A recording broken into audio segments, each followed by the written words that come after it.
Boa noite, irmãos. Boa noite. Deus abençoe você em nome de Jesus. Amém. Abra sua Bíblia comigo em Romanos capítulo 2. Irmãos queridos, nós daremos sequência na exposição da carta aos Romanos, hoje adentrando o capítulo 2, indo até o versículo 16. Vamos dividir esse capítulo em duas partes. E o tema que nós olharemos para ele hoje é o juízo de Deus sobre os moralistas religiosos. O juízo de Deus que paira sobre os moralistas religiosos. Na última mensagem, quando nós concluímos ali o capítulo 1, nós analisamos ali algumas verdades muito importantes acerca da humanidade.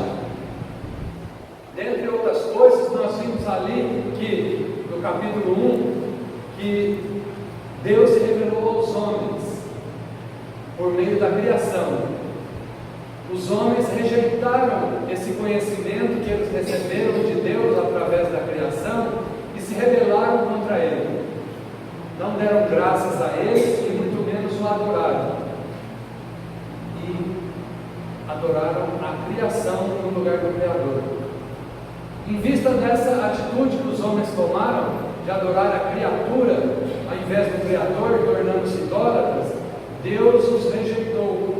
Deus os entregou a uma paixão infame, a uma disposição mental reprovável para praticarem coisas inconvenientes, coisas terríveis que Paulo descreveu ali no capítulo 1, dentre as quais o homossexualismo, o lesbianismo e tantas e outras atitudes condenáveis biblicamente. E o texto se encerrou dizendo o quê?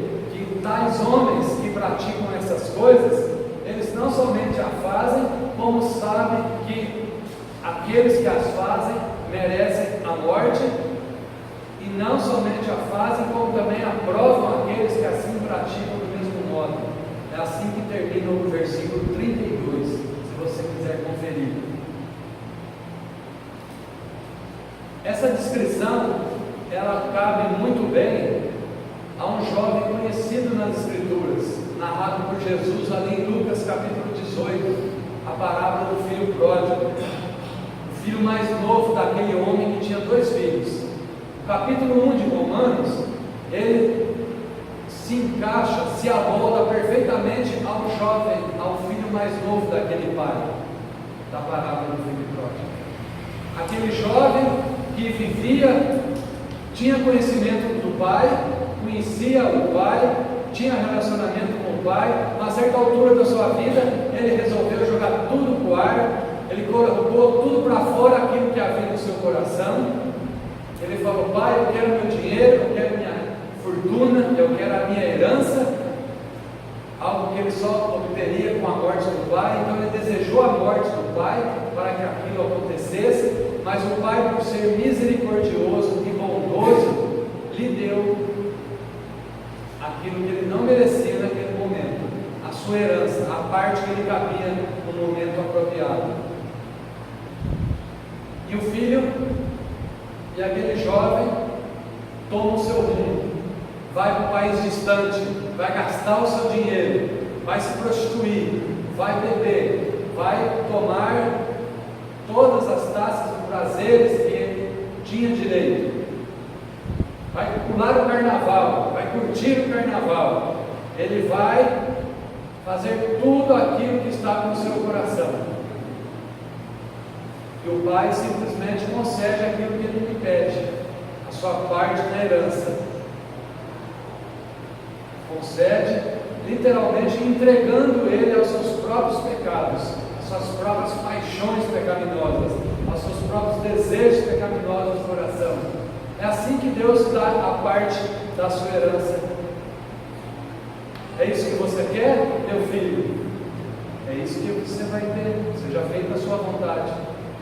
Enquanto havia essa conversa entre o pai e o filho mais novo, provavelmente o filho mais velho da parábola batia palmas, se orgulhava. É isso mesmo, pai, está certo. Ele merece aquilo que está no seu coração. É isso que ele quer. Dá isso para ele quebrar a cara lá no país distante, para ele chegar num chiqueiro de porcos e comer com os porcos e passar necessidades primárias, básicas. É isso que ele quer. Entrega a ele mesmo. Está certo. Esse meu irmão é muito pecador. É isso que ele merece. Até o momento em que o pai se vira para o irmão mais velho e fala, por exemplo, no verso 1 aqui do capítulo 2, que nós iniciaremos agora a leitura e a exposição.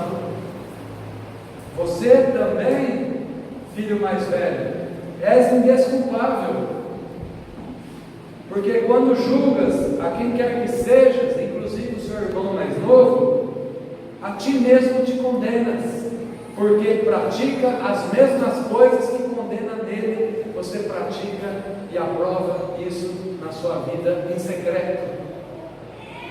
Percebe como o capítulo 1 perfeitamente podemos atribuir ao filho mais novo, mas o capítulo 2 perfeitamente se atribui ao filho mais velho da parábola.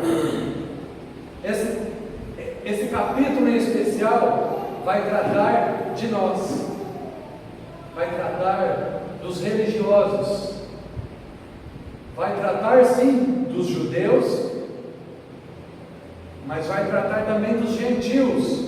Ainda vai tratar dos gentios que não são tão imorais, depravados quanto os gentios do capítulo 1, mas Paulo vai tratar desses gentios que tinham moral, tinham reputação, como políticos de Roma, que rejeitavam a idolatria pagã, rejeitavam a imoralidade na qual a sociedade romana vivia, como alguns filósofos que rejeitavam também a imoralidade, a depravação a céu aberto no Império Romano.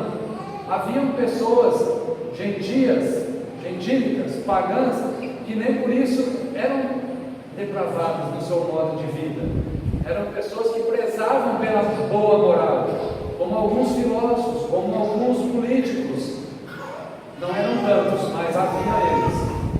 E essas pessoas que Paulo está relatando aqui, no início do capítulo 2, juntamente com os judeus, que mais especificamente Paulo vai tratar com eles a partir do verso 17. Portanto, na parte final, quando nós veremos no próximo sermão. Então, capítulo 2, Paulo agora ele tem em mira os religiosos.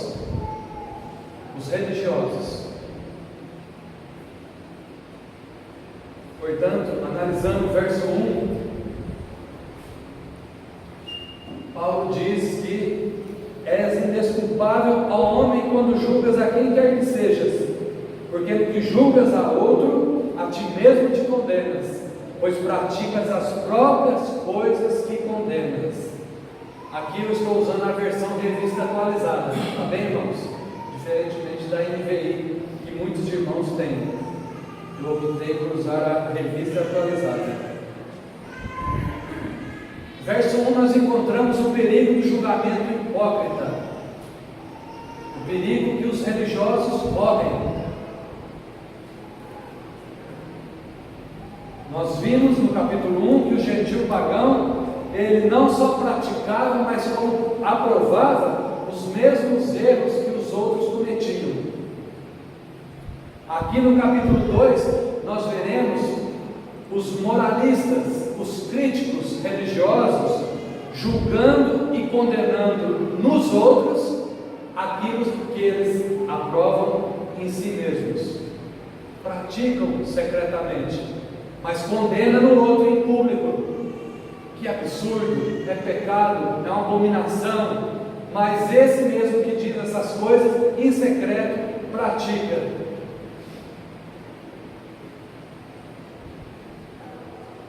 Por isso comete o pecado da hipocrisia.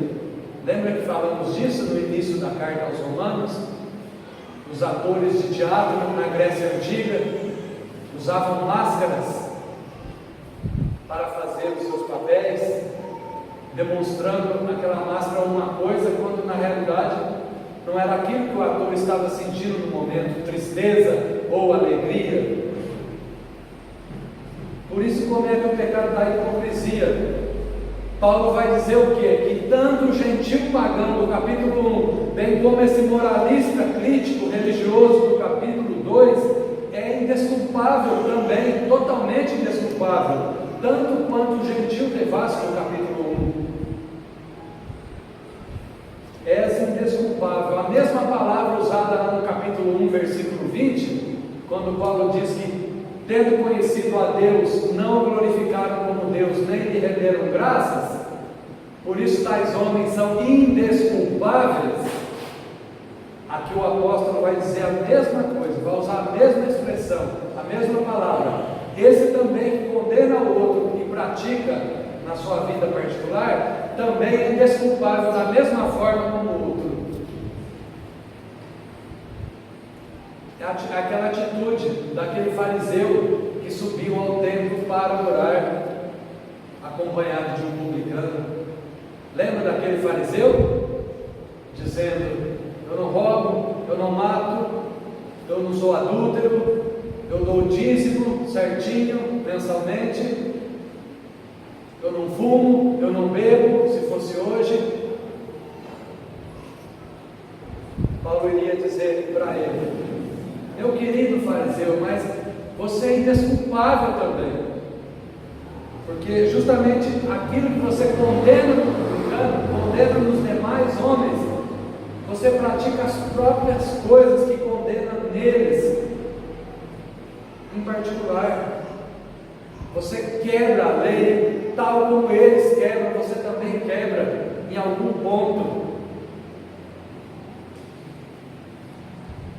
Esse é o perigo do julgamento hipócrita. Paulo não está proibindo aqui o julgamento, ele proíbe o julgamento hipócrita. Jesus disse que nós devemos julgar o erro, aquilo que é falso, mas não pode ser com base na hipocrisia. Devemos julgar retamente, porque a medida com a qual nós julgarmos as pessoas, com essa mesma medida, nós também seremos julgados, Jesus disse. Nós ampliaremos mais esse assunto na passagem.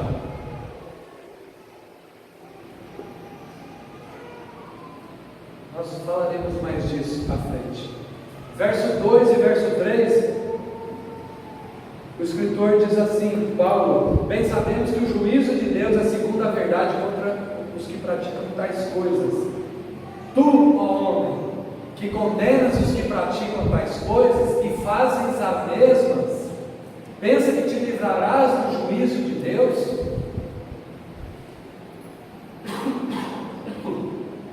Perdão, irmãos. O perigo da falsa segurança, versículo 3.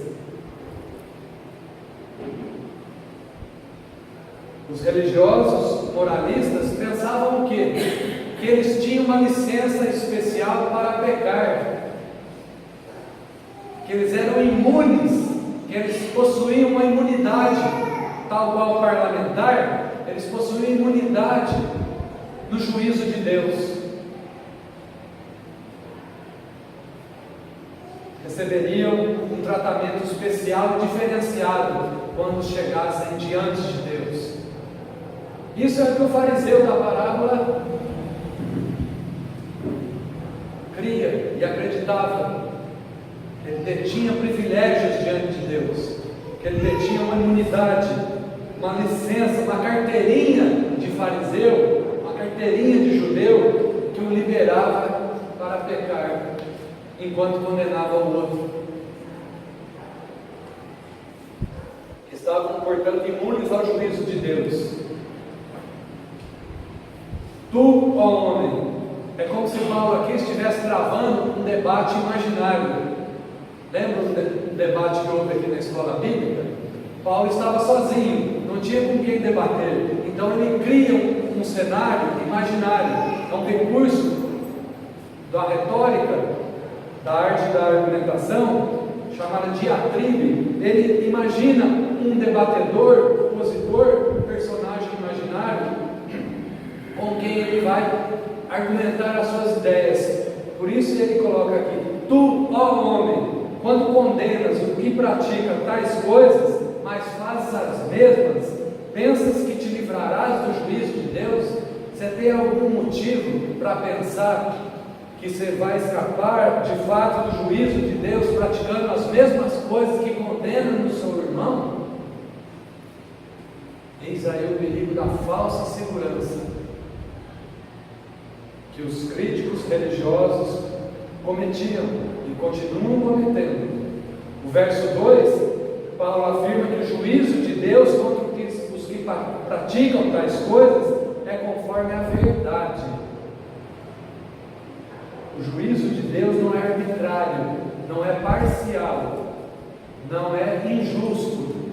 Nós falaremos mais disso na sequência da exposição. Mas aqui Paulo já fez um alerta que o juízo de Deus contra as pessoas que praticam tais coisas é conforme a verdade dele. Eis aí o perigo da falsa segurança, irmãos. Versículo 4, vemos aí o perigo da falsa interpretação de Deus, falsa interpretação dos atributos de Deus. Diz o texto em forma de pergunta: ou desprezas ainda a riqueza da sua bondade, a sua tolerância, a sua longanimidade, ignorando que a bondade de Deus que te conduz ao arrependimento?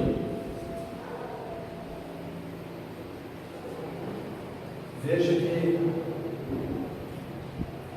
uma vez que os moralistas, os religiosos pecavam e nada acontecia, eles criam que a bondade de Deus consistia numa licença para pecarem.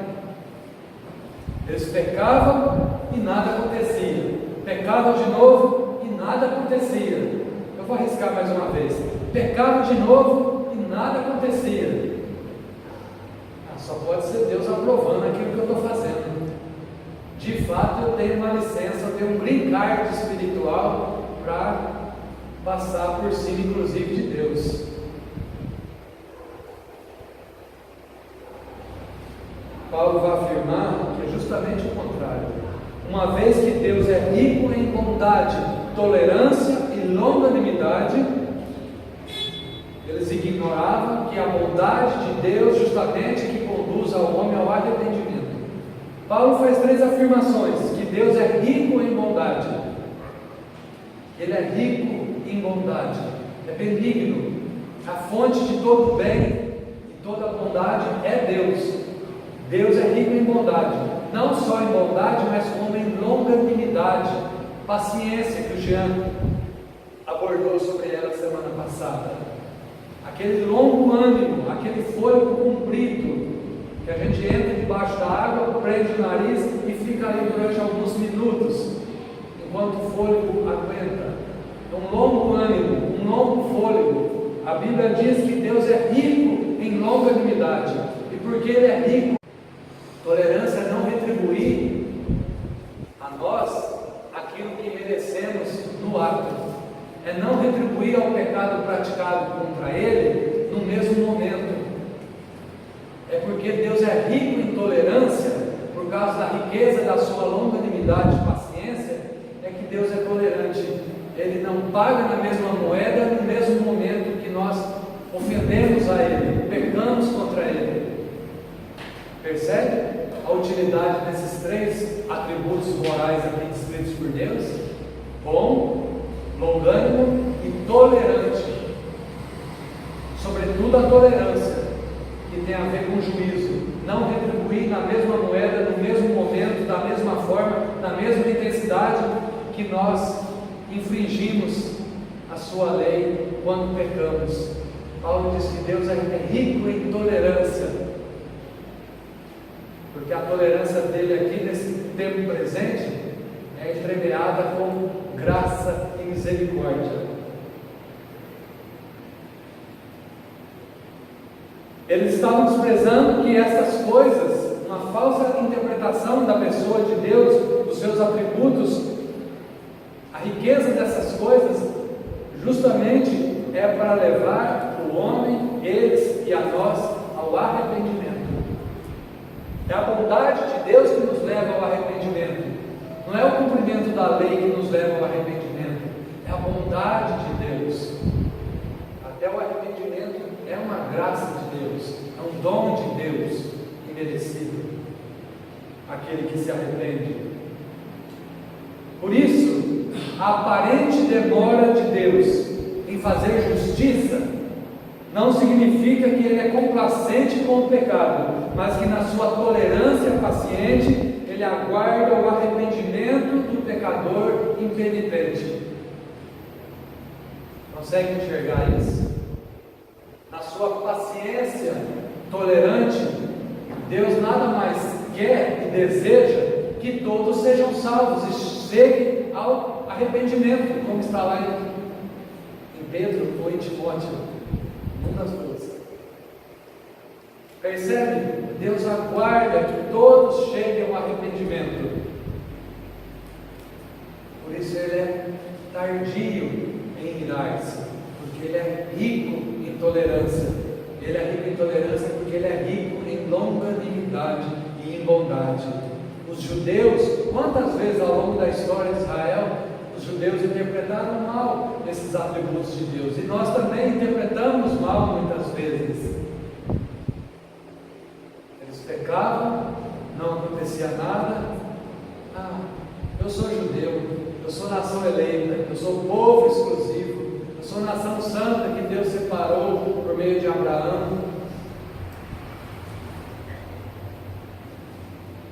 Aparente demora em Deus fazer justiça não significa que Ele está de acordo com o pecado, mas Ele aguarda o arrependimento do pecador que não quer se arrepender, pecador impenitente. Esse é o perigo da falsa interpretação de Deus. Versículo 5: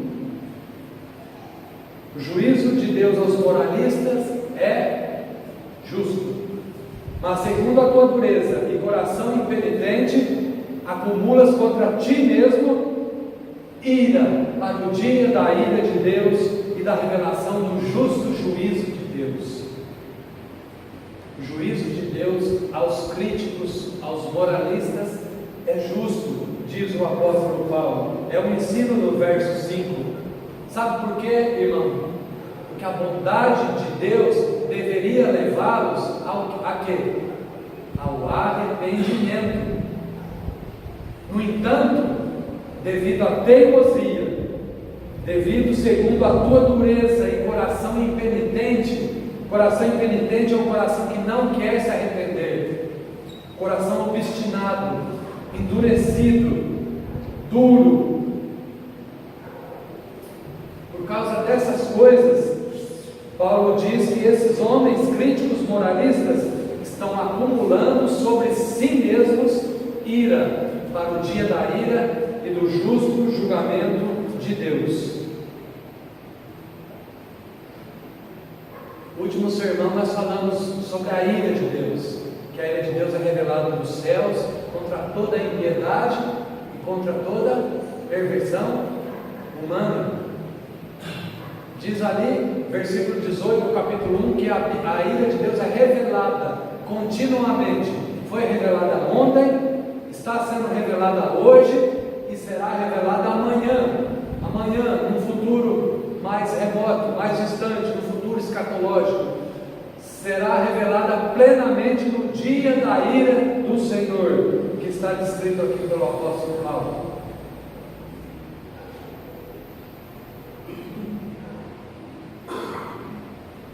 O texto diz que devido a um coração impenitente e teimoso, os homens acumulam ira sobre si mesmos. O que significa isso? Alguns anos atrás eu ouvi essa ilustração e e achei ela muito apropriada para esse ensino. A ira de Deus é como uma barragem na qual todos os pecados não confessados, não perdoados, estão sendo represados até o dia em que essa barragem estoura e os rejeitos dessa barragem serem despejados com toda a justiça sobre todos os pecadores impenitentes. Consegue mentalizar isso na sua cabeça? A ira de Deus sendo essa figura dessa represa, desse dique, dessa barragem, na qual ali estão sendo acumulados, represados, todos os pecados praticados contra Deus, que não foram confessados, por isso não foram perdoados. Esses pecados estão ali, cada dia mais, aumentando a pressão, aumentando o volume, crescendo, aumentando, até um dia em que o dia da ira do Senhor, que essa barragem estoura, e esses próprios pecados, esses rejeitos, serão despejados literalmente sobre a cabeça dos pecadores impenitentes, que rejeitaram se arrepender, que não quiseram se arrepender, por causa da sua obstinação, por causa do seu coração impenitente e obstinado. Para mim, essa ilustração elucida o que significa os homens estão acumulando ira contra si mesmos para o dia da ira do Senhor. Eles são culpados, a culpa não é de terceiro, muito menos de Deus. Cada um é culpado por si próprio, está acumulando sobre si a ira de Deus para esse dia.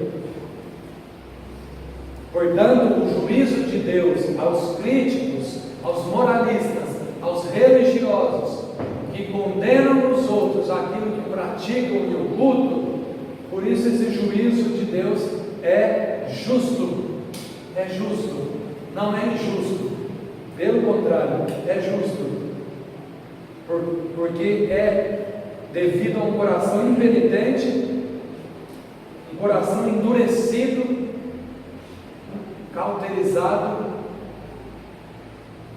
que ele acumula sobre si estas coisas, reservadas para esse dia, para o dia do justo juízo de Deus. Versículo 6.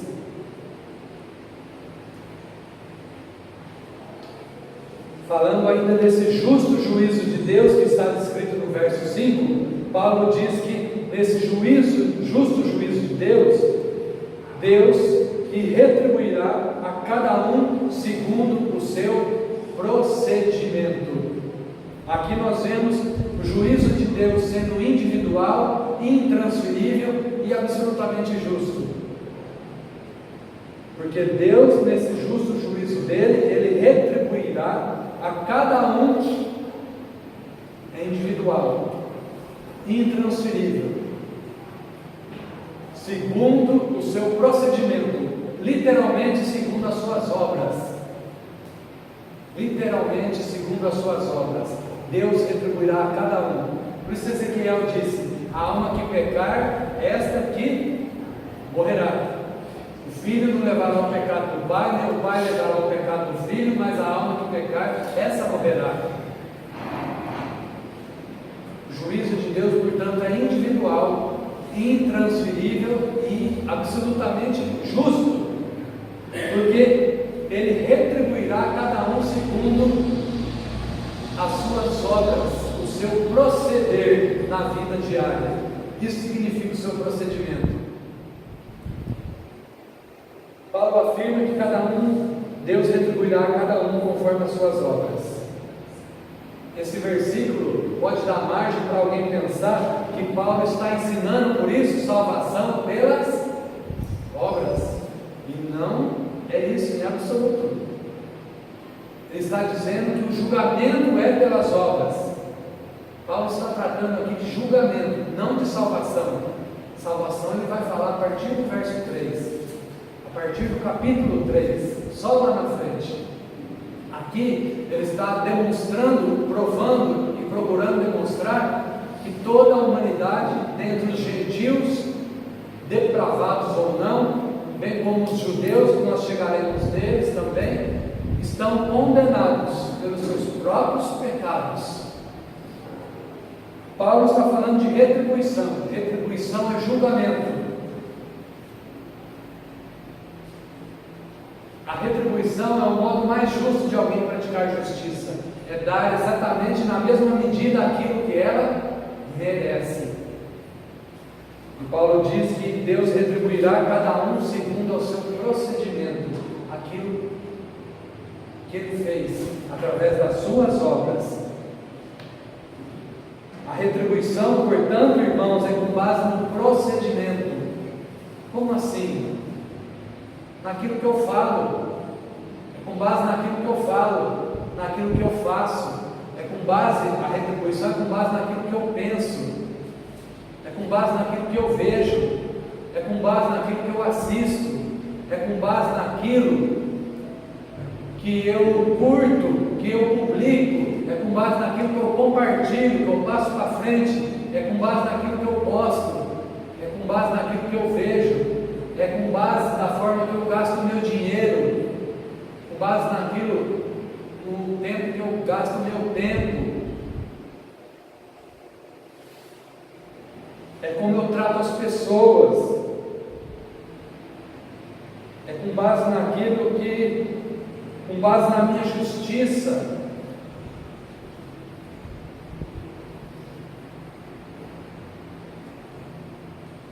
É pelas obras, porque as obras revelam o caráter do nosso coração. Aquilo que eu creio é o que eu vou fazer. Aquilo que eu creio é o que eu vou fazer.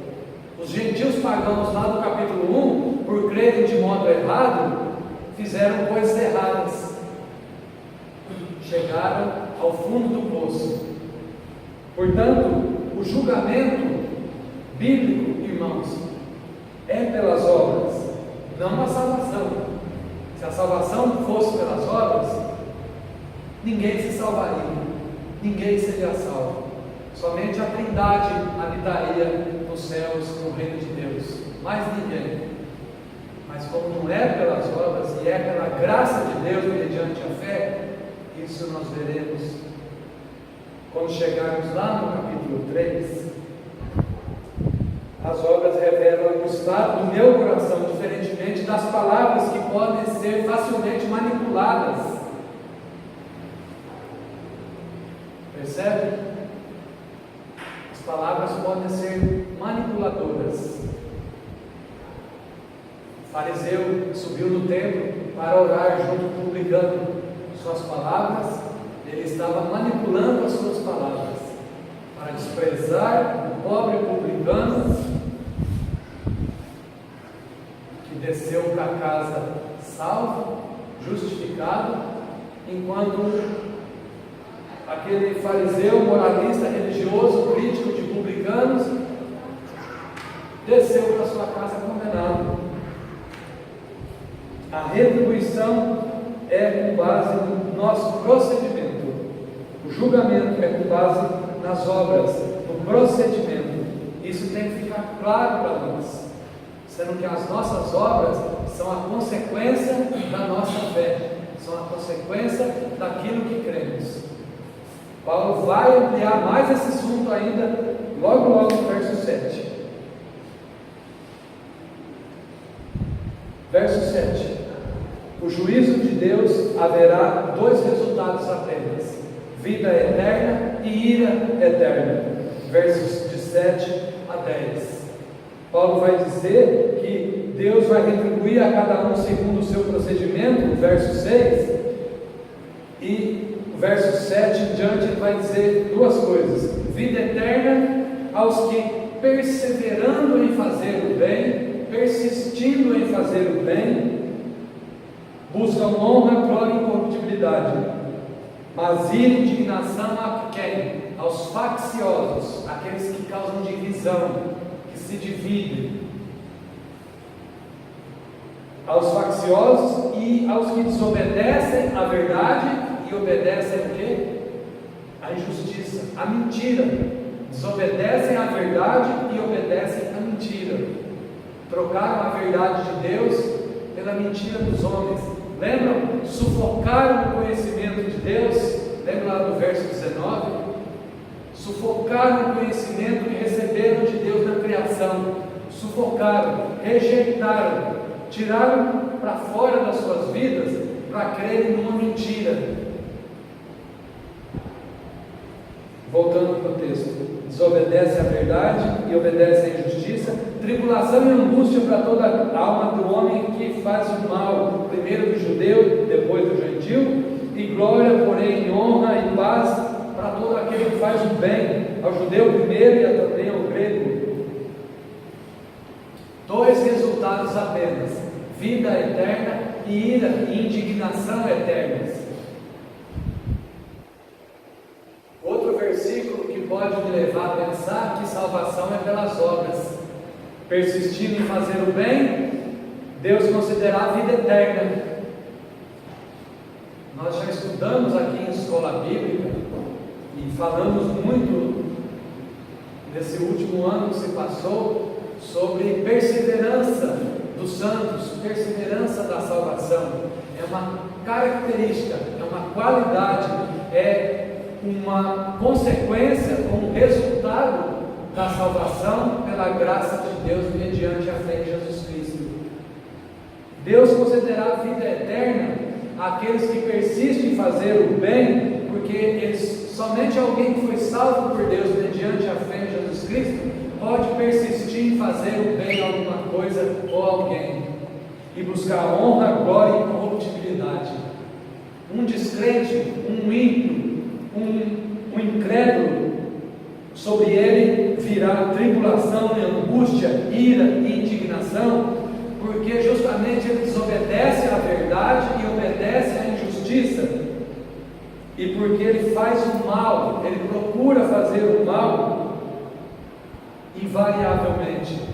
O mal aqui, entenda-se que até mesmo o incrédulo ele faz coisas boas, mas quando ele faz coisas boas, ele não faz para a glória de Deus, ele faz geralmente para a glória própria, ainda que ele não admita publicamente, mas lá no fundo, geralmente há aquele sentimento de orgulho, vanglória, que geralmente é camuflado. Por isso, Paulo estabelece aqui que do juízo de Deus advém dois resultados apenas: vida eterna e ira e indignação eternas. Veja que Paulo não fala de aniquilação, de extinção. Depois do julgamento, homens serão extintos, homens serão aniquilados. Já ouviram isso, né, irmãos? Que homens serão aniquilados. Alguns creem dessa maneira. Não, diz que para aqueles que haverá ira e indignação, haverá tribulação e angústia a uma classe de pessoas. Não diz que essa classe de pessoas será aniquilada, extinta, como um pó quando queima no fogo. Não há espaço para isso aqui, o apóstolo Paulo deixa margem. Também não deixa margem ou espaço para que todos serão salvos, que haverá um só resultado. No final todos receberão vida eterna. Todos, no final todos serão salvos. Universalismo apregoado por um bom tanto aí de gente. Também não há espaço para essa doutrina de universalismo. E não há espaço também para um meio termo entre as duas. Purgatório, um lugar entre aquele que recebeu vida eterna e aquele que vai receber ira e indignação e angústia e tribulação. Haverá uma terceira fileira, a fileira do meio, onde eles irão ali receber uma pena branda para purgar os seus pecados, e quando estiverem prontos, aí sim rumarão rumo à vida eterna. Paulo também não abre espaço para a possibilidade de purgatório.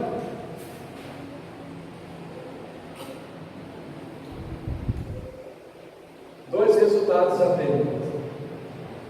Versículo 11, depois de falar dos resultados, Paulo vai dizer sobre a imparcialidade do juízo de Deus. Verso 11: porque para com Deus não há acepção de pessoas. Para com Deus não há parcialidade. Para com Deus não há favoritismo. Para com Deus não há favoritos. Deus não é parcial. Deus não faz acepção de pessoas entre judeus e gentios. Ele vai tratar com todos na mesma base, no mesmo critério. E é isso que nós veremos no verso 11. Paulo afirma que tanto os gentios moralistas quanto os judeus serão julgados por um mesmo e único critério, qual seja? Obras, procedimento. Tanto gentios quanto judeus serão julgados pelas suas obras, por aquilo que eles fizeram nessa vida. O judeu moralista, portanto, não terá um tratamento diferenciado devido à sua posição especial dentro do plano redentor de Deus, como eles pensavam e criam piamente a lei, por ter os mandamentos, por ser um povo escolhido, por ter o templo, os sacrifícios, o calendário religioso, a dieta religiosa, os sacerdotes, todo o sacrifício, todo o sistema sacrificial de holocaustos, sacrifícios, o tabernáculo. Eles criam piamente que eles estavam um degrau acima dentre os gentios, a ralé espiritual, que serviam apenas de combustível para o fogo do inferno. Era assim que os judeus olhavam para os gentios: combustível para o fogo do inferno. Paulo vai dizer o quê? Que para com Deus, porque para com Deus não há favoritos, não há acepção de pessoas.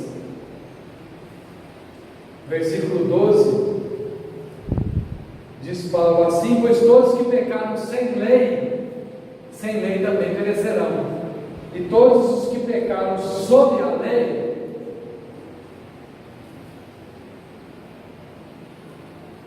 vou ler de novo. Pois assim, todos os que pecaram sem lei, também sem lei perecerão. E todos os que pecaram com lei, mediante a lei, serão julgados. Paulo está tratando aqui novamente de gentios e judeus. O julgamento divino será de acordo com a luz recebida, será de acordo com a revelação recebida, será de acordo com o conhecimento que eles tiveram de Deus. Por isso não há injustiça da parte de Deus, quando alguém poderia alegar: Deus é injusto. Nós veremos aqui que é uma impossibilidade que Deus seja injusto. Por quê? Porque Ele julgará todos os homens mediante a luz que eles receberam. Como se dá isso? Ele está tratando de dois povos: dos gentios, que pecaram sem lei, e sem lei, Paulo diz que eles perecerão. Primeiro grupo, vamos tratar com eles. Os gentios, lembra do capítulo 1? Que não tiveram a lei de Deus nas suas mãos, não receberam os mandamentos, não conheceram Moisés, Abraão. A palavra de Deus não chegou até eles. Eles conheceram a Deus mediante a revelação natural, a criação. Eles conheceram a Deus dessa maneira. E Paulo diz que esses homens pecaram porque não glorificaram a Deus e nem lhe renderam graças, tornaram-se idólatras, passaram a adorar a criatura no lugar do Criador, e toda a sorte de pecados passaram a cometer. O que Paulo está dizendo sobre esses homens? Que esses que pecaram sem lei, também sem a lei, perecerão, serão condenados, porque eles serão julgados unicamente por aquilo que eles conheceram. E quando conheceram, o que fizeram?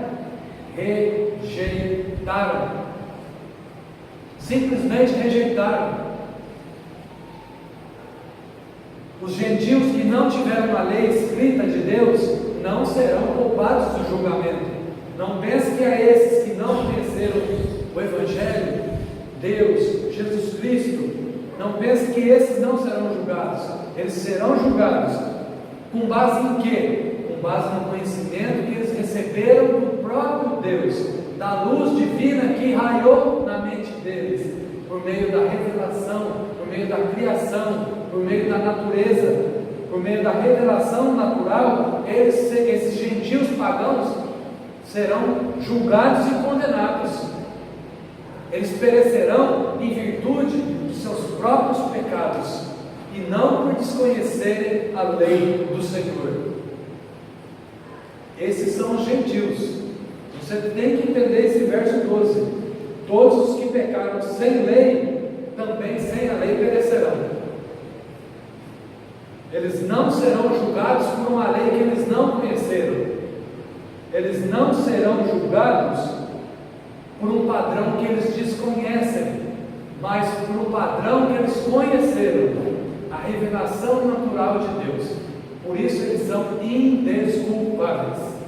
Tendo conhecido a Deus, rejeitaram Ele como Deus e passaram a adorar a criatura, tornaram-se idólatras, tornaram-se depravados nas suas vidas imorais.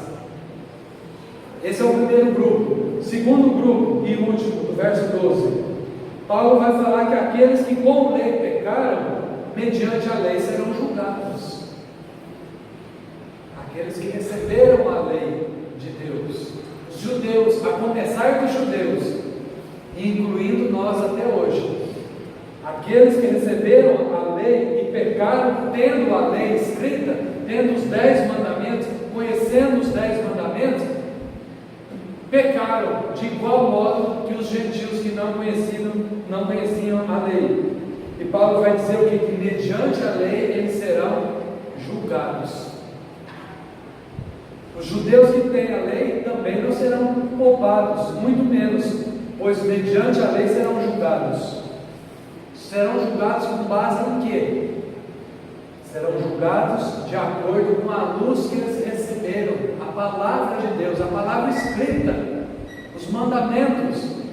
Eles serão julgados com base na luz que receberam.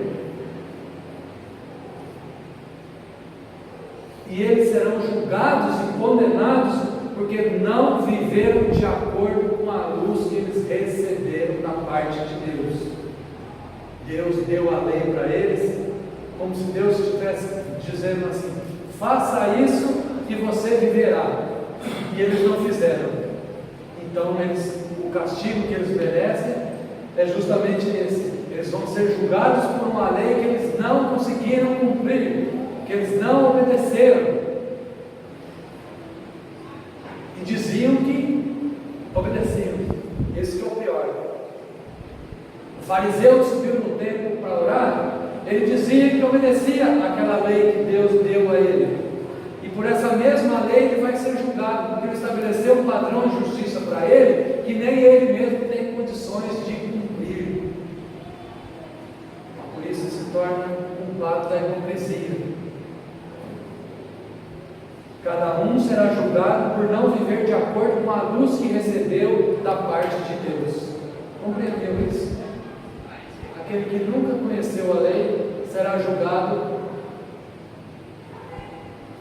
perecerá em virtude do conhecimento que rejeitou de Deus. Aquele que recebeu a lei será julgado pela própria lei que ele é transgressor. Versículo 13. A religião não pode ajudar o homem no julgamento. Estamos terminando, irmãos. A religião não pode ajudar o homem no dia do julgamento, porque os simples ouvidores da lei não são justos diante de Deus, mas os que praticam a lei hão de ser justificados.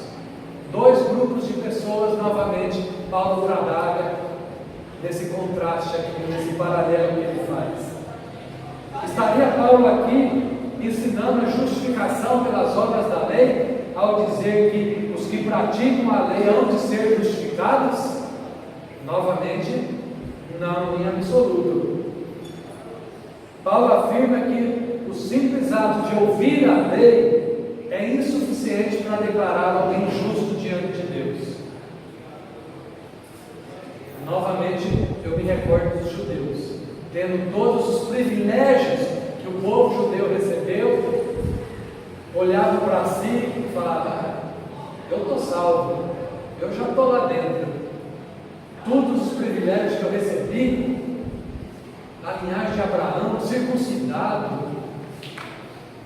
a lei, os profetas, o calendário religioso, as festas, a dieta, carne de porco, nem pensar, isso nunca vai entrar na minha boca. O judeu pensava assim, irmãos. Os simples ouvidores da lei, Paulo diz que não são justificados diante de Deus, mas aqueles que praticam a lei hão de ser justificados. Os estudiosos vão dizer que Paulo aqui está afirmando, fazendo uma afirmação hipotética. Se fosse possível alguém ser justificado mediante a lei, não são para aqueles que ouvem apenas a lei, mas para aqueles que a praticam plenamente, completamente e perfeitamente. Se houvesse a possibilidade de homens pecadores cumprir a lei plenamente, perfeitamente, completamente, Paulo diz: esses hão de ser justificados. Mas esse não é o ensino que o apóstolo vai trazer, inclusive no capítulo, inclusive nessa epístola, nessa carta, inclusive mais à frente no capítulo 3, ele vai dizer justamente o contrário, que pela obediência à lei ninguém será justificado, porque pela lei vem o pleno conhecimento do pecado. Romanos 3, 18, se não me engano. Isso nós chegaremos lá.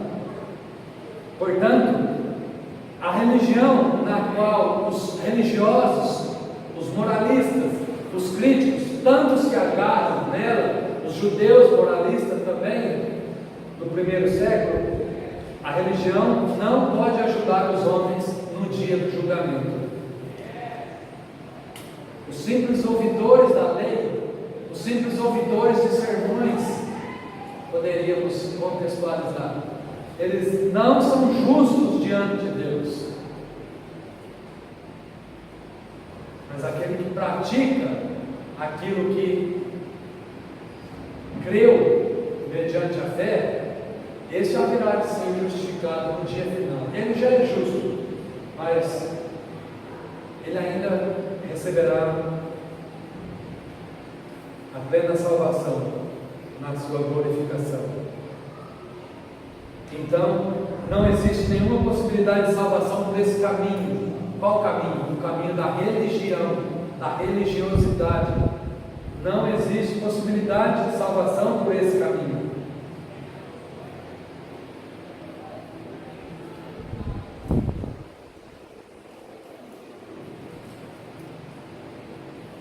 Versículos 14 e 15, Paulo vai dizer, em outras palavras, que antes de um homem ser julgado no tribunal de Deus, o homem é julgado pelo tribunal da sua consciência.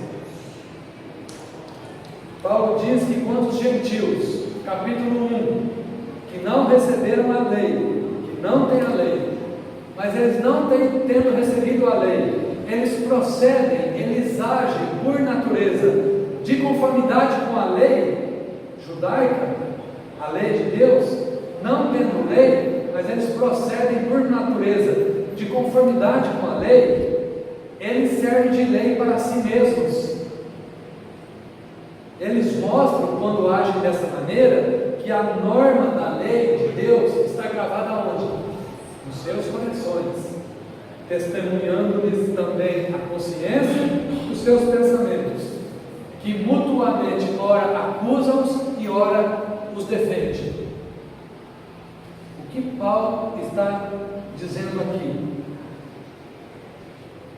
Que antes de ser julgado pelo tribunal de Deus, cada ser humano é julgado julgado pelo tribunal da sua própria consciência. Deus, além de Deus se revelar aos homens na criação, Deus se revelou aos homens na sua consciência. Como assim? Quando Deus cria o homem, Deus cria o homem com um senso do certo e do errado, com um senso daquilo que é bom e do que é mal, daquilo que é justo e daquilo que é injusto. Deus nos criou, Deus nos fez assim com esse senso. E esse senso e a nossa consciência, ela funciona como um tribunal instalado por Deus, por meio do qual somos julgados todos os dias. Compreende? A nossa consciência funcionando como um tribunal, nos condenando, nos defendendo, nos acusando, nos defendendo, como um tribunal, como defesa e acusação, acusando e defendendo, defendendo e acusando. Quando isso ocorre? Com os nossos pecados. Paulo está dizendo aqui que essa consciência que Deus instalou em nosso ser interior é como um alarme que dispara todas as vezes que transgredimos a lei, seja ela a lei dos homens, a lei civil ou a lei de Deus.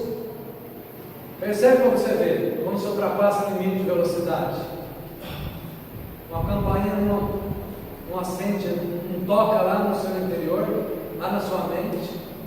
Quando você transgride uma lei dos homens, quando transgride a lei de Deus, Paulo está dizendo que mesmo os gentios que nunca tiveram contato com a palavra de Deus, eles têm esse tribunal no seu interior. Eles não conhecendo os 10 mandamentos, mas muitas vezes eles agem como se conhecessem os mandamentos de Deus.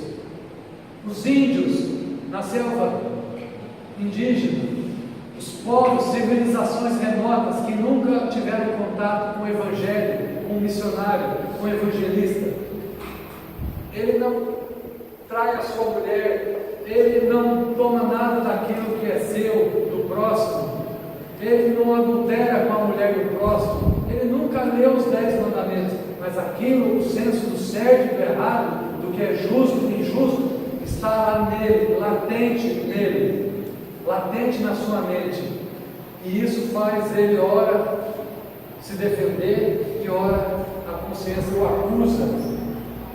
Mesmo os gentios que não receberam a lei escrita, eles têm a norma da lei, ou seja, os princípios que refletem o caráter moral de Deus, lá dentro na sua mente, lá na sua consciência. Isso é para que ninguém seja indesculpável diante de Deus. Os homens têm a norma da lei gravada nos seus corações. Assim, antes de ser julgado pelo tribunal de Deus, os homens são julgados pelo seu próprio tribunal interior, a sua consciência, a minha consciência. Isso quando ela não está cauterizada, isso quando ela não está endurecida, embotada, isso quando ela não está endurecida pelo engano do pecado.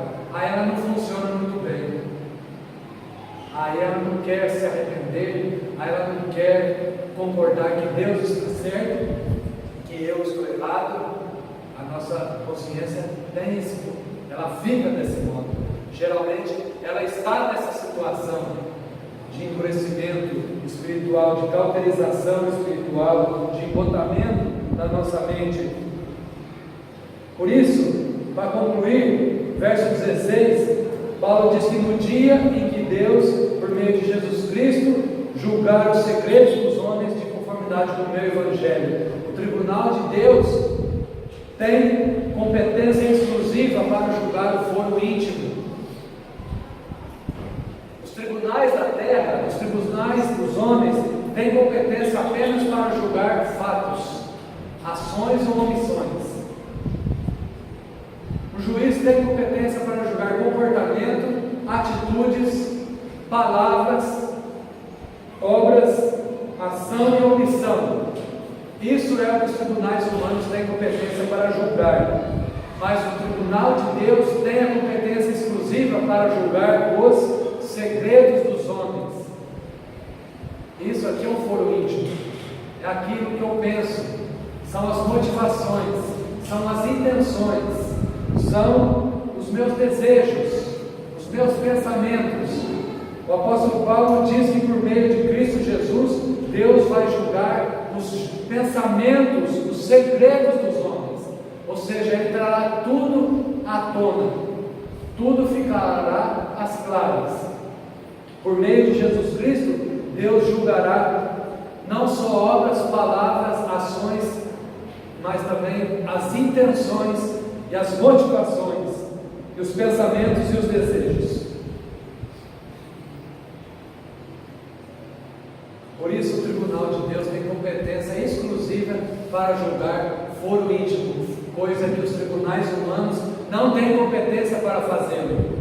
Um juiz não pode julgar por aquilo que eu estou pensando, por aquilo que uma testemunha está pensando. Eu acho que ela está mentindo. Ele só pode achar, mas ele não pode concluir, ter certeza. Deus julgará os segredos dos homens. Há 4 formas de se fazer as coisas.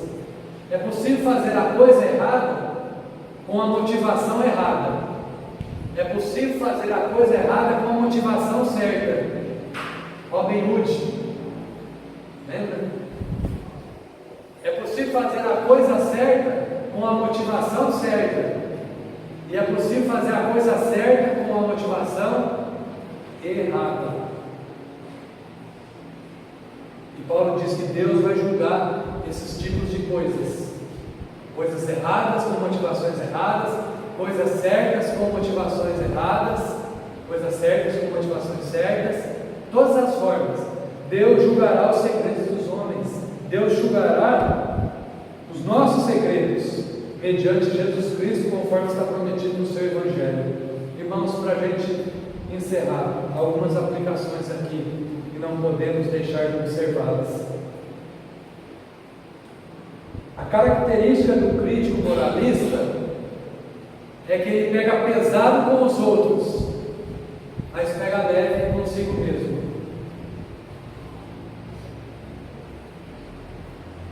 O religioso confia na sua justiça, na sua obediência, no seu próprio padrão estabelecido para a sua salvação. Ele acredita que pela sua obediência ele será salvo. Ele acredita pelo padrão que ele estabeleceu para si mesmo, ele será salvo. Ele acredita que por meio da sua justiça própria ele obterá salvação. Paulo nos ensina nessa noite que os religiosos serão julgados pela sua própria justiça, que eles próprios não conseguem cumprir. Que eles próprios não conseguem cumprir. Por essa justiça eles serão julgados e condenados. Isso é o ensino do versículo 1, do versículo 3. Talvez o nosso maior ídolo a quem adoramos seja a própria justiça que estabelecemos para nós próprios.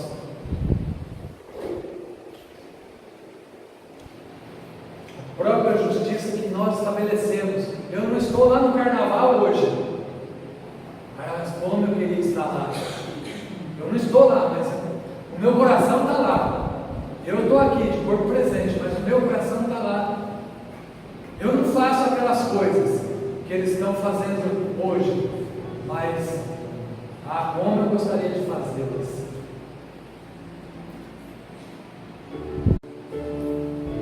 Não podemos, irmãos, nos julgar justos, baseando-nos na justiça dos outros.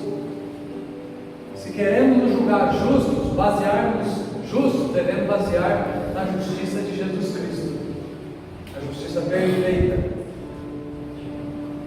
Irmãos, se nós pecamos e nenhum mal acontece a nós, não é porque Deus está contente conosco. Na verdade, Ele está irado. Mas é porque Deus é rico em tolerância e deseja que nós nos arrependamos. Se nós pecamos e nenhum mal acontece com nós, é porque Ele deseja que nós por meio da sua riqueza, da sua tolerância. E por fim,